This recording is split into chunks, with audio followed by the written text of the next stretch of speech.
Hello and welcome to The Swing. I'm going to introduce myself. My name is Haris Kermani, but you will know me as HK.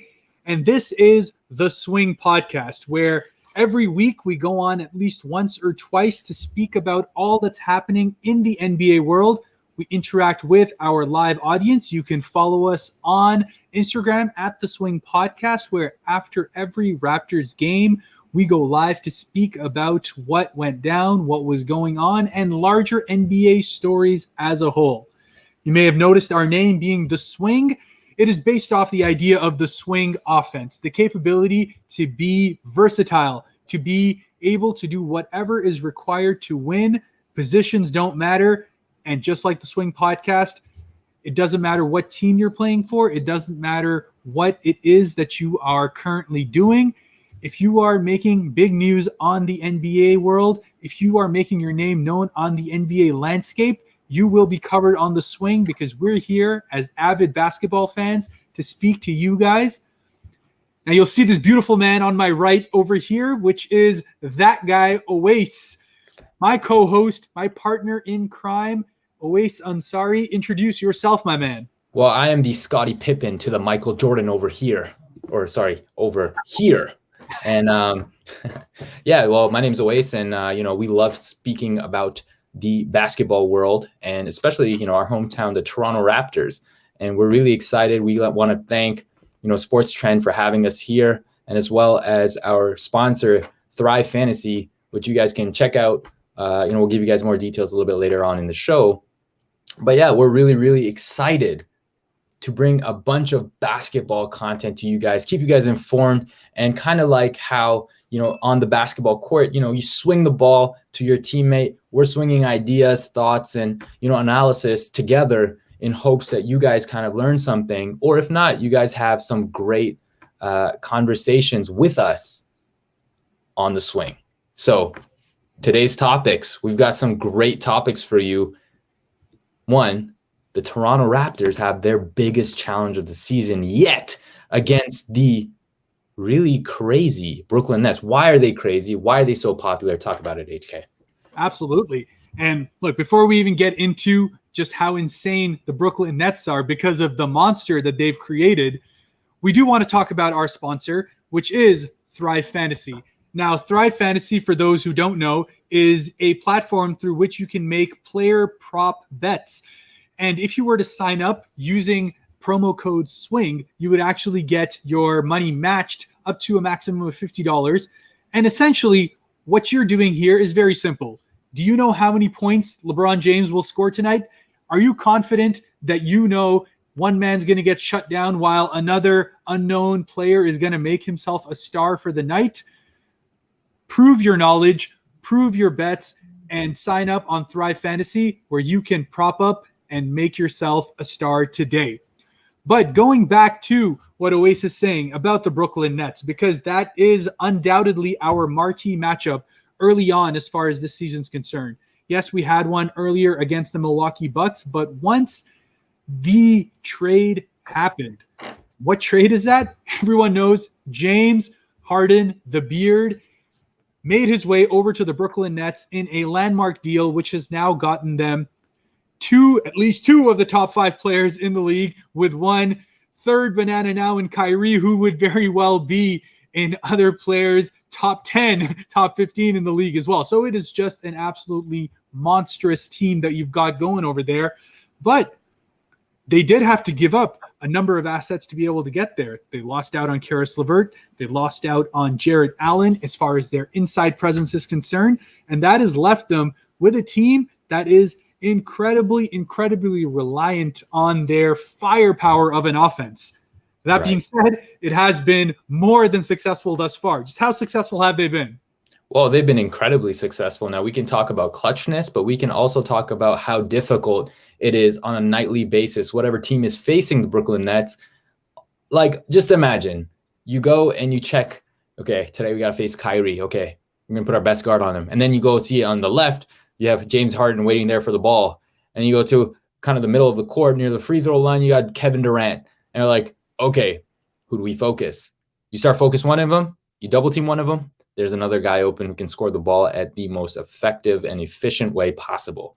And so it is scary to be a team to be playing against the Brooklyn Nets. Now, like you said, all teams to get to that level have to give up pieces, and they did give up some great big pieces that destroyed their depth. Now, the Brooklyn Nets, and the biggest thing about what the issues are of that team currently is more so the defense. The Brooklyn Nets are one of the worst defensive teams in the league right now. They're averaging about 114 points per game that they're giving up to opponents. Now, mind you, most of this is because they are missing a paint present, which is the bigs. They gave up Jared Allen. And right now they're dealing with a small ball situation where Kevin Durant's pretty much their only big on the court at times, and DeAndre Jordan once in a while, but he's pretty much washed up, no offense to him. And defense is a team situation, but also in this current situation, Brooklyn has one key element which is costing them a lot of that rating on the defensive end, and that is Kyrie Irving. He was missing for personal reasons, during the course of the season, and he's still missing, but just on the defensive end. Talk about that. Yeah, no doubt. Look, there is no hiding the fact that the Brooklyn Nets are incredibly reliant on the fact that they're trying to get you in the wing, because once you get inside, this is a team that's 27th in the league in rebounding, 17th in the league in offensive rebounding, and the worst part is they're also league average on turnovers. So it's purely a scenario where they are playing up the fact that their pace of play is so incredibly dominant that it literally just blitzkriegs you. Similar to how teams of yore, whether it be the old Houston Rockets, whether it be the old Phoenix Suns, which is funny because it's pretty much the same coaching staff that's running that Brooklyn Nets team. And they're playing very much the same way. But you're getting into this scenario where we talk about players who have had legendary seasons are those we call 50, 40, 90, 50% from the field, 40% from the 3-point line, 90% from the free throw line. But can you imagine the Brooklyn Nets are doing that as a team for the season, save for the free throw percentage being slightly lower at 80. That is an absolute cheat code. Best part of it is that they're doing that while also leading in the actual field goals made. 14 threes a game that they're hitting, and they're second in the points scored on the offensive end. It's just an absolute revelation that they've put together. And the reason this is all functioning as it should at this moment is because James Harden has come in, and as much as people were worried that this is going to be a dribble machine, Charles Barkley called them the dribble bros that are there with Kevin Durant. But what has instead happened is James Harden, with 11.2 assists a game, is leading the league in assists. He's taken a backseat on the offensive end to instead focus on getting Kevin Durant, Kyrie Irving, and the other guys that are there the best shots that they can get. And they're responding by having the best seasons of their career as far as efficiency is concerned. Now, obviously, we're at a small sample size. We're early on in the season, but the signs are ominous to say the least. Absolutely. And, the thing about having a championship team is that everybody has to come together towards that goal, and egos have to be left outside of the door. And having a coaching staff that has been very successful. Unfortunately, of course, Steve Nash is not someone who has won a championship, but he's been one of the top players in the league and understands, what it takes to be at a high level team. Kevin Durant being a champion, an ex-champion, and Kyrie Irving also being an ex-champion. These guys kind of know what it takes and what sacrifices are needed in order to be successful. Now, part of that has to do with, of course, the volume in terms of shooting. How long is someone holding the ball, et cetera, et cetera, et cetera? Who's the main guy they're going to close with? But the cool thing about all this is that in the fourth quarter specifically, this team is the most clutch and distribute the ball so evenly. All three of their okay, let me just tell you a very crazy stat right now. To the guys watching the swing and ladies, whoever, the top three players in the fourth quarter, just the top three players in the entire NBA, all are on the Brooklyn Nets. Yeah. The top players, Kevin Durant, who averages 8 points. James Harden, the second one, 8 points. Kyrie Irving, 8 points. And the crazy thing is they're shooting at such a high percentage. Kevin Durant's shooting at 62%, and so is Kyrie Irving. And Kyrie Irving, surprisingly, is a +4 in the fourth quarter. So you really need to step on the throats of this team. Otherwise, in the fourth quarter, they can just take it away. And you saw a lot of the clutchness over the course of the last 5 to 10 games. That game against the LA Clippers was huge. James Harden played excellent, but Kevin Durant hitting some big shots, Kyrie playing some great ball as well. That is a defensive juggernaut, quote unquote, as well, right? So imagine the capability of these offensive superstars and how effective they've been in the fourth quarter, specifically, that they can get away with 1 or 2 quarters and still end up victorious at the end of the day. Now, speaking of which, look at the parallels, right? It's almost opposite for the Toronto Raptors, where they've been playing very well. However, one small stretch costs them the game. Talk about that. Yeah, and look, we speak about the fact that the NBA is a game of runs. No two ways about it. A 10-point lead, a 15-point lead, a 20-point lead is nothing as to what it used to be. And for the Toronto Raptors, that has been undoubtedly their Achilles heel. The amount of double-digit leads that they've given up this year has just been staggering. It's ridiculous. And that's why it's so odd to be able to see them at 9-12 at this point. And it's weird because you're looking at the other teams that are above them, and there are at least 4 to 5 teams that have worse net ratings than the Toronto Raptors do, but it's just been a scenario where you haven't won in those clutch moments, and you haven't won in the times where you need to be able to actually put your foot on the throat of the opposition. But we're getting what Kevin said. I did listen to what Masai feels about Brooklyn, no doubt, but it is a completely different Brooklyn team that we are now going up against.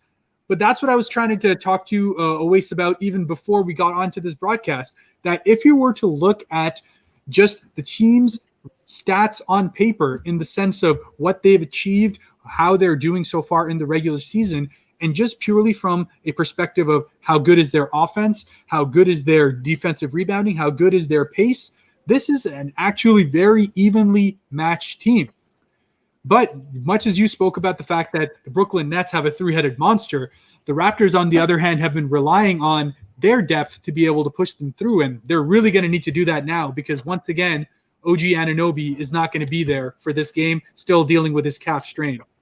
Yeah, it could be a calf strain. It could be a heart issue because he's still hurt by the fact that Big Scarf Serge Ibaka has left the team. But nonetheless, OG is an integral part of the offense and defense. You said he's the league leading steals guy, 2.1, I believe, something like that. But on top of that, he was shooting a ridiculous percentage from the 3-point line. He started the season off really struggling there, but when he got hot, it was just as if this guy catch and shoot cannot miss, right? And so missing him is difficult. But here's what I think. This is my opinion on the situation. Yes, OG is going to be away, so that takes away from our offense a little bit, and of course the defense in terms of a starting defender. Yeah. But we have had the emergence of a few players that have done effective jobs on the defensive end, and one guy in particular that was amazing on the offensive end. Start off with both Stanley Johnson and Yuta Watanabe.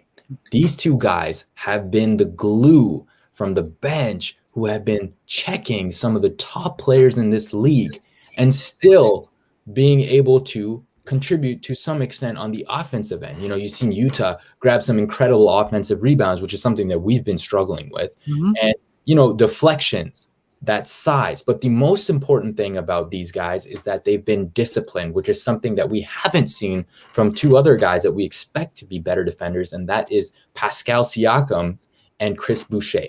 So what's the difference between these two guys?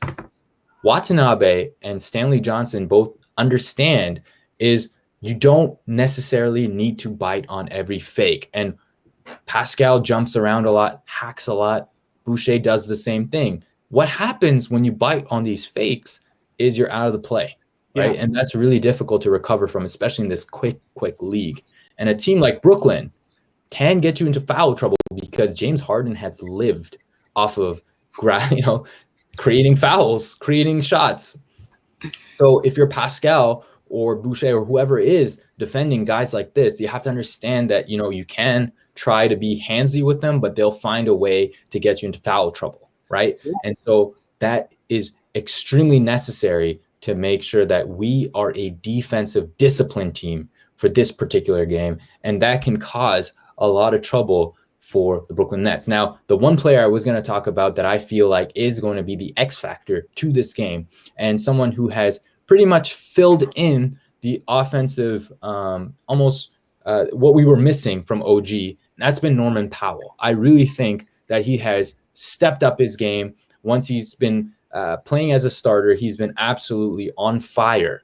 And so what do I need him to do this game? Well, for starters, I would love it if he attacked some of the star players.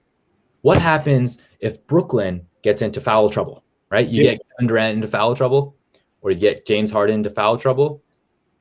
I feel like there's not many guys on that team that can come up and fill those roles or those shoes, of course. So you get one or two of those guys in foul trouble, you're golden. And Norman has shown the ability in both of these games, or most of these games, when he's starting, is that he can score from the three-point line. And if he gets that going, he can also penetrate, slash really, really well. And, maybe dunk on some heads. You don't know. So I feel like that strategy should be applied to this game in particular and really see if they can get the Brooklyn Nets into foul trouble early and take over from there.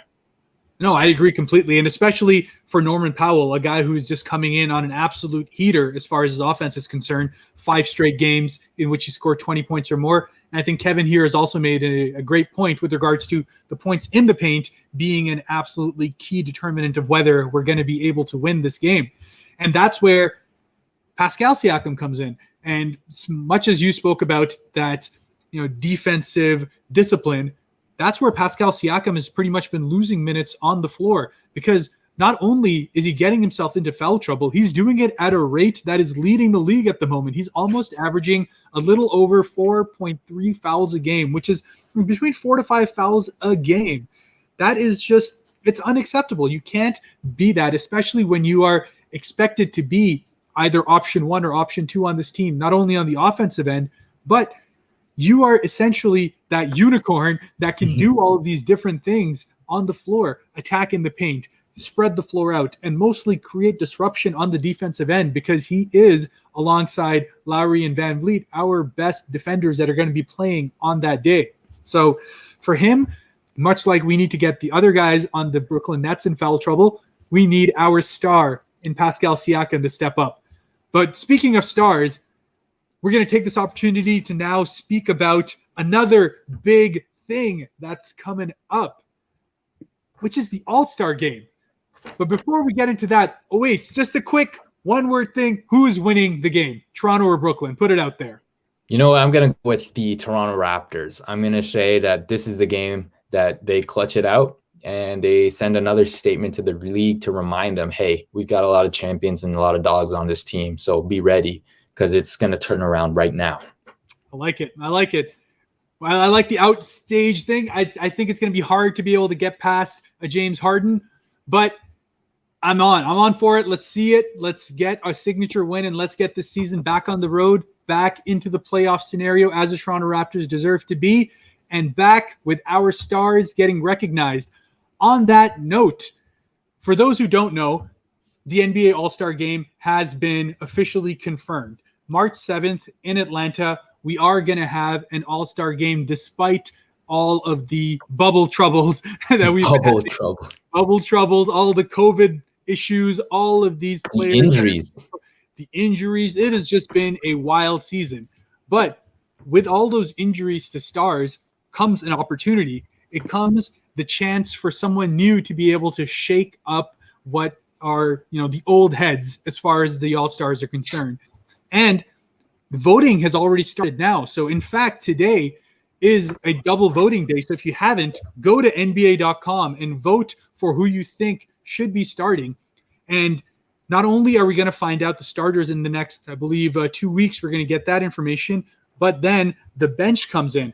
And as far as now we know, the entire voting process is going to be the same as it was last year. So even for the starters, 50% of the vote is coming from the fans. A quarter of the votes are coming from actual players voting for who they think should be in, and the final fourth of it comes from the coaching staff. So it means that you're not going to have scenarios where it's just purely the top vote getters that get in. That being said, the first run of the fans have come back as far as the All-Star voting is concerned, and much of it is expected as far as who the top lead vote getters are. We see that Kevin Durant has secured the most votes altogether with 2.3 million to be leading not only the East but the NBA at large for the front court. LeBron James follows close behind, and then you get Stephen Curry as the leading guard for the West. But where it is a little bit, I don't know if you want to say surprising, but at least interesting, Bradley Beal is leading the votes for the East, obviously having an absolutely insane season, likely going to win the scoring championship this year. But is he going to be starting for the East? What do you think, Owais? He damn should be. Man, you see this guy, he's balling out. He just doesn't have a team, unfortunately. You know what? I felt like he deserved it last year as well. I think he was balling out, but a little bit of a snub. But in this situation, I think he's proven himself over and over again that he's one of the most, not the most elite, but in that top echelon of scorers in general. His offensive versatility, his clutchness have been there. So I personally think this year, given everything that's happened, he still deserves to be a starter on the East starting lineup. No, that's completely fair. And you know what? I wouldn't be mad if you got it in. But much like you have your vote, I also have mine. And I've gone ahead and put together who I think should be the starters for both. All right. Yeah, let's break it down, man. Okay, let's start right away from the front court of the East. You have Malcolm Brogdon. Talk about that. Absolutely. And I've been waiting to get the opportunity to say this because Malcolm Brogdon has been just the absolute under the radar star as far as the Indiana Pacers are concerned and as far as the NBA has been concerned, because Milwaukee has still not recovered from losing out on a talent like Malcolm Brogdon. They've tried with Eric Bledsoe.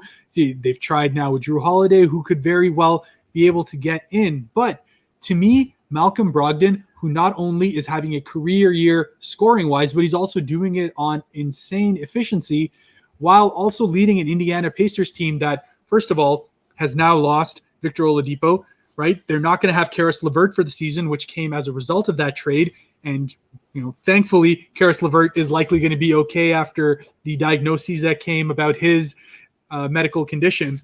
But in the end, this is now a two-man team that is going to be absolutely killing it. Sabonis is having a crazy season. He's not going to start, but he's a shoe-in for the bench for me. But Malcolm Brogdon, in a year where the Eastern guards, a lot of them have dealt with injuries that would otherwise preclude them from making the All-Star game, Jimmy Butler being the first.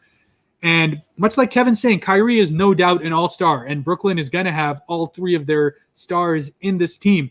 But I believe Malcolm Brogdon should be rewarded for just what an incredible job he's done leading this Indiana team to a level much higher than what would have otherwise been expected, given the fact that they are dealing with the kind of injuries they are.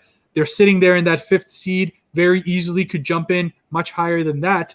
And to me, that is exactly the kind of story you want for an all-star, a guy who was a number 15 out of lottery pick, got rookie of the year in a year where it pretty much was like, no one else is really going to win. So they kind of gave it to Brogdon. So he didn't get respect there.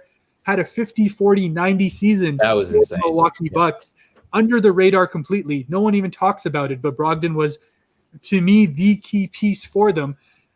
And then now to get the opportunity where he's coming off a year where he had some injuries, needed to get his name back, needed to show exactly why he's so great. And he's doing that in spades. Reward Malcolm Brogdon with a starting position. Right. The NBA and the fandom behind Malcolm Brogdon, they do call him a leader. Why? Because he looks a lot and talks a lot like President Obama. Yeah. So, I like that pick. I think that's one of the underrated picks.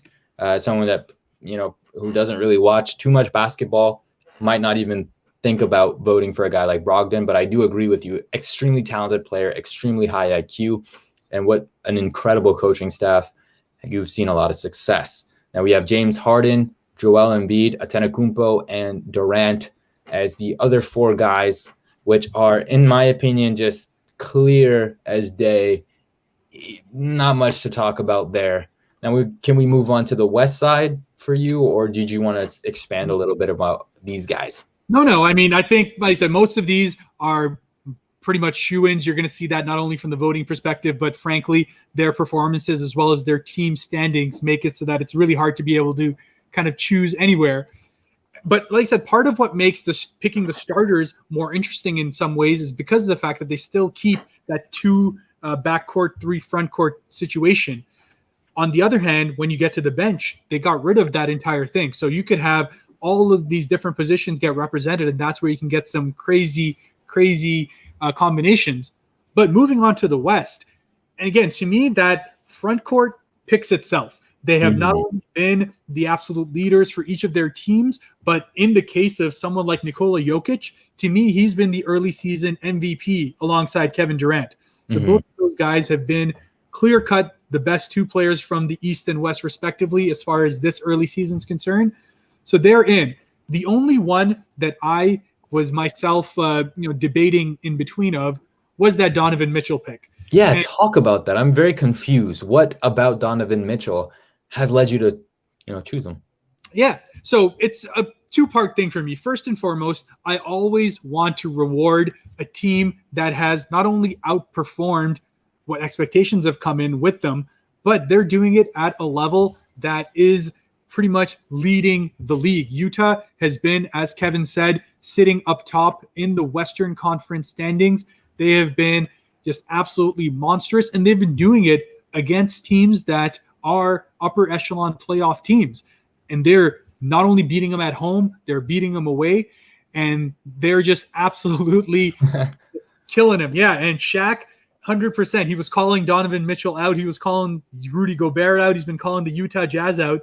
And they have just been shutting him up left, right, and center with their performances and leaving absolutely no doubt. So to me, who I was in between was either Donovan Mitchell or to get Dame in there.